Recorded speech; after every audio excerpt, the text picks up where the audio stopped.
अगर अभी तक आप इसके स्टडी पॉइंट सिलीगुड़ी को सब्सक्राइब नहीं किए हैं तो तुरंत सब्सक्राइब कर लीजिए।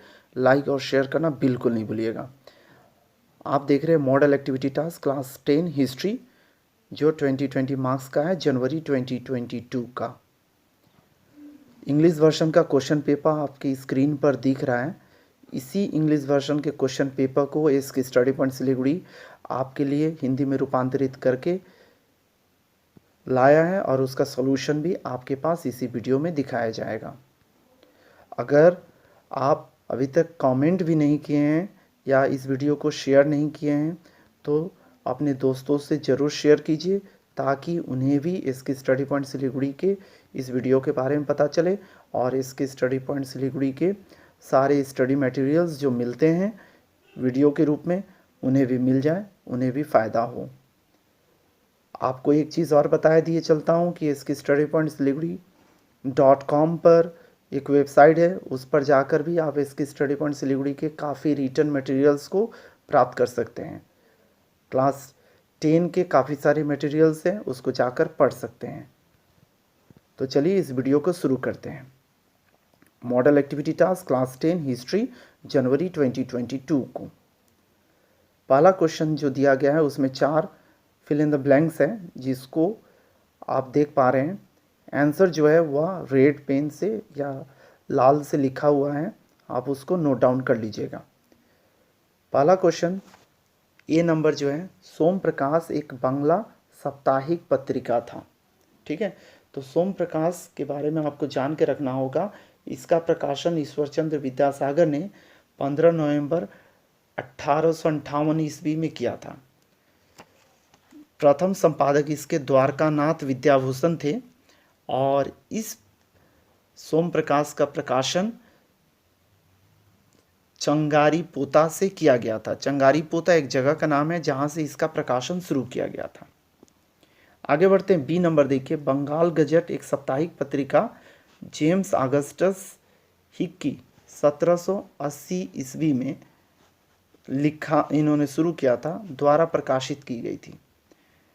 याद रखिएगा, इंडिया का पहला न्यूज़पेपर बंगाल गजट इंग्लिश में प्रकाशित हुआ था और इसको जेम्स ऑगस्टस जो एक आयरिश मैन थे, इन्होंने इसका पब्लिकेशंस किया और इसका जो एडिट किया गया था, संपादन जो किया गया था, गंगा किशोर भट्टाचार्य के द्वारा किया गया था, जो श्री रामपुर मिशन प्रेस के एम्प्लॉई थे। ठीक है, वो जब नौकरी छोड़ दिया वहाँ से, उसके बाद में आके बंगाल गजट के लिए काम किया उन्होंने और इसका प्रकाशन शुरू हुआ। बंगाल गजट मार्च 30, 1782 ईस्वी में बंद हो गया इनका प्रकाशन। ठीक है, उम्मीद कर रहा हूँ काफ़ी सारे फैक्ट्स मैं बता रहा हूँ, आप नोट करते जाइएगा, क्योंकि ये सब चीज़ ही आपके कॉम्पिटिटिव एग्जाम्स में भी आते हैं और माध्यमिक परीक्षा में भी पूछे जा सकते हैं। सी नंबर देखिए, मोहन बागान क्लब ने IFA शील्ड सन 1911 ईस्वी में जीता। जीवनेर झाड़ा पता, ठीक है, या जीवनेर झाड़ पता एक आत्मजीवनी है। ठीक है, एक आत्मकथा है, याद रखिएगा। इंग्लिश में जीवनेर झाड़ा पता को फॉलन लीव्स ऑफ लाइफ कहते हैं। ठीक है, सरला देवी चौधरानी जो रविंद्रनाथ टैगोर के बड़े भाई की पुत्री थीं, उन्होंने इस आत्मकथा को लिखा है। इस बात को आपको एकदम समझ के रखना है। ठीक है, क्योंकि काफ़ी बार आपको इस जीवनी के बारे में भी पूछा जाता है, जीवनेर झाड़ा पता के बारे में, तो सरला देवी चौधरानी के ऊपर में है और इन्होंने अपने जीवन को, ठीक है, पूरा इन्होंने इसमें चर्चा करके बताया है। इस पुस्तक से उनके जीवन के विविध पक्षों की जानकारी प्राप्त होती है। आगे बढ़ते हैं, क्वेश्चन नंबर 2 को देखते हैं, जिसमें सही गलत बताना है। ये नंबर भारतीय औपनिवेशिक वन अधिनियम मुख्य रूप से सांस्कृतिक इतिहास लेखन का एक हिस्सा था, तो गलत है। सरकारी रिपोर्ट महत्वपूर्ण ऐतिहासिक जानकारी प्रदान करती है, सही है। सी नंबर देखिए, सरकारी अधिकारी की रिपोर्ट सरकारी अभिलेखागार में सुरक्षित है, सही है। सामाजिक इतिहास सामाजिक संरचना और विभिन्न समूहों की बातचीत को उजागर करता है, यह भी सही है। तो उम्मीद कर रहा हूँ आपको क्वेश्चन नंबर 2 जो सही गलत है समझ में आ गया होगा। अगर अभी तक आप इसके स्टडी पॉइंट सिलीगुड़ी को सब्सक्राइब नहीं किया तो तुरंत सब्सक्राइब कर लीजिए और लाइक ज़रूर कर दीजिएगा, क्योंकि इसकी स्टडी पॉइंट सिलीगुड़ी सॉल्यूशंस तैयार करने में काफ़ी हार्ड लेबर करता है, ताकि आपको काफ़ी स्टैंडर्ड आंसर मिले, काफ़ी इन्फॉर्मेटिव इन्फॉर्मेशन सब मिलता जाए। तो लाइक ज़रूर कीजिएगा, कमेंट करिएगा, इससे हम लोगों को काफ़ी इंस्पिरेशन मिलती है। तो सी नंबर में आने के पहले और एक बात बोल देता हूँ, सोम प्रकाश और उसके बाद में और भी कुछ पत्रिका के बारे में आप जान चुके हैं। अब बंग दर्शन, 70 बच्चर, जीवन स्मृति, ये कुछ किताबें हैं, जीवन स्मृति हैं, या जिसको आत्मकथा या फिर आत्मजीवनी कहते हैं, जीवन स्मृति। तो इसके बारे में भी मैं कुछ जानकारी दूंगा, जिसको आप ध्यान से सुनिएगा और समझने की कोशिश कीजिएगा, क्योंकि केवल सॉल्यूशन कर लेना उचित नहीं होगा, थोड़ी सी जानकारी आपको बताना ही पड़ेगा या फिर आपको जानना ही होगा। तो पहले देख लीजिए सोम प्रकाश, इसका सही उत्तर आप जान चुके हैं, द्वारकानाथ विद्याभूषण, ठीक है। तो नेक्स्ट है बंग दर्शन। बंग दर्शन देखिए बंकिम चंद्र चट्टोपाध्याय को मैच कर लीजिएगा, और बंकिम चंद्र चट्टोपाध्याय के द्वारा यह बंग दर्शन तैयार किया गया था। 1972 ईस्वी के प्रारंभ में साहित्यिक पत्रिका था बंग दर्शन। राष्ट्रीय गीत वंदे मातरम जो आनंदमठ उपन्यास में था, तो सारी जो भी लिखना होता था बंकिम चंद्र चट्टोपाध्याय का, तो इसी किताब में इसी पत्रिका के माध्यम से वो छापते थे, ठीक है। तो बंग दर्शन पत्रिका बांग्ला भाषा में प्रकाशित होने वाली एक मासिक पत्रिका थी। इस पत्रिका का प्रकाशन बंकिम चंद्र चटर्जी द्वारा या चट्टोपाध्याय द्वारा 1872 ईस्वी से कलकत्ता में शुरू किया गया था, ठीक है। तो इस बात को आप समझ के रखिएगा। बंग दर्शन पत्रिका बहुत ही इम्पॉर्टेंट है, क्योंकि इसका महत्व या योगदान भारतीय इतिहास में काफ़ी ज़्यादा है, क्योंकि आनंदमठ उपन्यास को की क्रांतिकारी घटनाओं के प्रकाशन ने देश के नौजुवानों में आज़ादी की प्राप्ति के लिए संघर्ष करने के लिए प्रेरित करने वाला यही पत्रिका था। इसी में भारत का राष्ट्रीय गीत वंदे मातरम प्रिंट किया गया था, छपा था, ठीक है, पहली बार। तो ये सारी बातें आपको याद करके रखना पड़ेगा। फिर देखिए 70 बच्चर मतलब 70 ईयर्स, ठीक है, यह बिपिन चंद्र पाल की आत्मकथा है, ठीक है, याद रखिएगा बिपिन चंद्र पाल। यह पुस्तक 1927 ईस्वी में प्रकाशित हुआ था। इस पुस्तक में उन्होंने अपने जीवन के उन महत्वपूर्ण तथ्यों का वर्णन किया जिसके द्वारा हमें उनके स्वभाव, सिद्धांत और अंग्रेजी शासन के विरुद्ध उनके कार्यों का पता चलता है। यह करीब करीब 650 पृष्ठों का पुस्तक है, जीवनी है, जिसको कह सकते हैं आत्मजीवनी या आत्मकथा बोल सकते हैं। इसमें स्वदेशी आंदोलन, कांग्रेस पार्टी के जो कार्यक्रम हैं, अंग्रेजी शासन के स्वरूप की जानकारी देने वाली किताब है। नेक्स्ट देखिए जीवन स्मृति। जीवन स्मृति या रविंद्रनाथ टैगोर द्वारा लिखित जीवन स्मृति रविंद्रनाथ टैगोर द्वारा लिखित एक आत्मकथा है, ठीक है, या आत्मजीवनी है। इस किताब में रविंद्रनाथ टैगोर के प्रारंभिक 27 वर्षों के जीवन की झांकी की जानकारी मिलती है। इस पुस्तक में रविंद्रनाथ टैगोर के जीवन के उन पहलुओं का वर्णन है जिसके बारे में पूरा विश्व अनजान है। इस पुस्तक में रविंद्रनाथ टैगोर ने लिखा है कि उनका बचपन बड़े कठोर निर्देशन और अनुशासन में बीता। वे प्रकृति के गोद में अपने घर पर ही शिक्षा अध्ययन करते थे, ठीक है।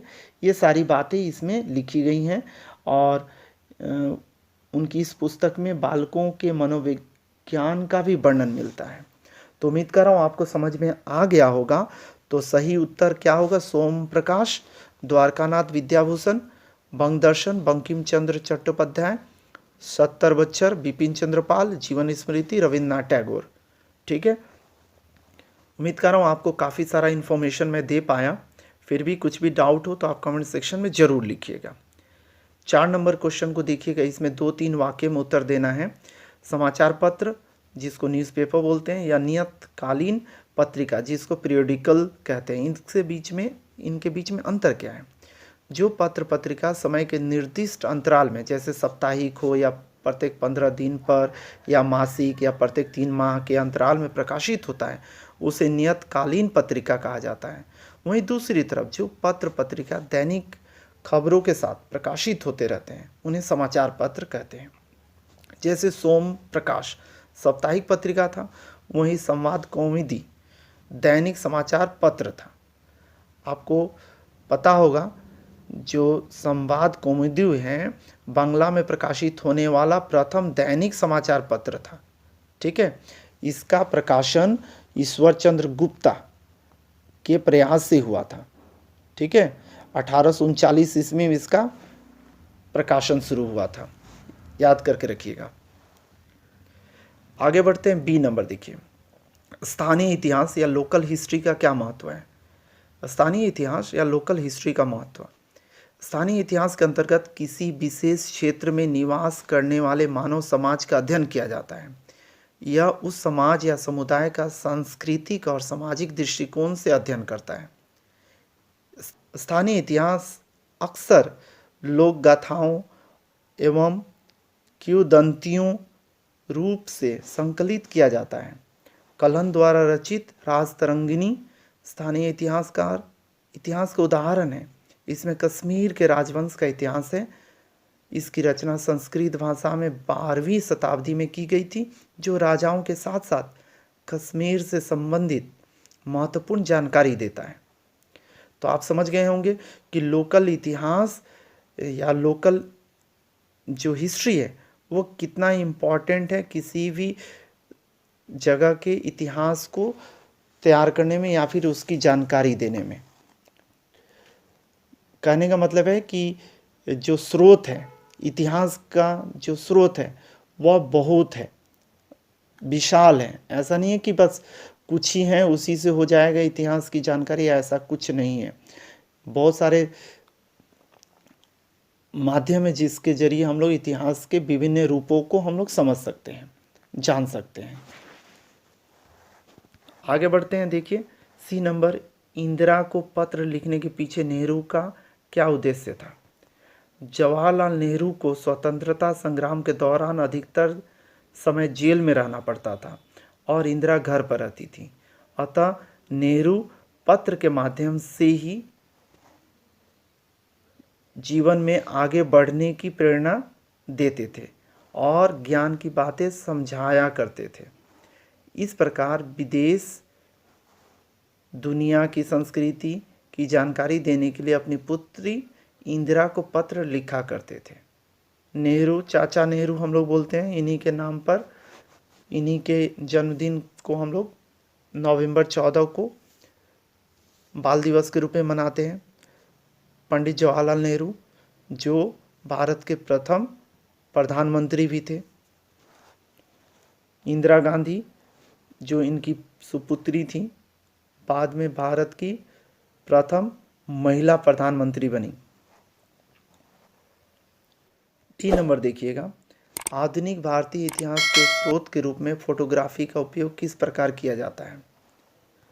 फोटोग्राफी का आविष्कार 19वीं शताब्दी के प्रथम 3 दशकों में हुआ।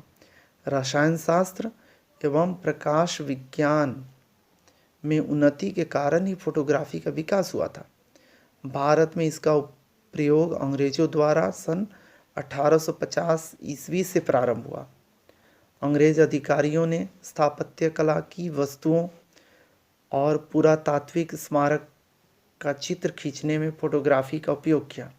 ये विश्वसनीय सरकारी रिकॉर्ड और यात्रियों के दृष्टिकोण से उपयोगी सिद्ध हुए। रॉबर्ट गिल ने अजंता एलोरा का चित्र संरक्षित किया। फोटोग्राफी ब्रिटिश राज का दर्पण है। औपनिवेशिक भारत के सैकड़ों फोटो ब्रिटिश लाइब्रेरी के इंडिया हाउस कलेक्शन में उपलब्ध हैं, जो सही मायने में भारतीय समाज और औपनिवेशिक शासन की विभिन्न आयामों की जानकारी देता है। तो उम्मीद कर रहा हूँ आपको इसके स्टडी पॉइंट सिलीगुड़ी का class 10 history model activity task जनवरी 2022 समझ में आ गया होगा। फिर भी कोई भी कन्फ्यूजन हो तो आप बेशक कमेंट सेक्शन में जाकर लिखिएगा, मैं आपको और जानकारी देने की कोशिश करूँगा। Thank you very much for watching.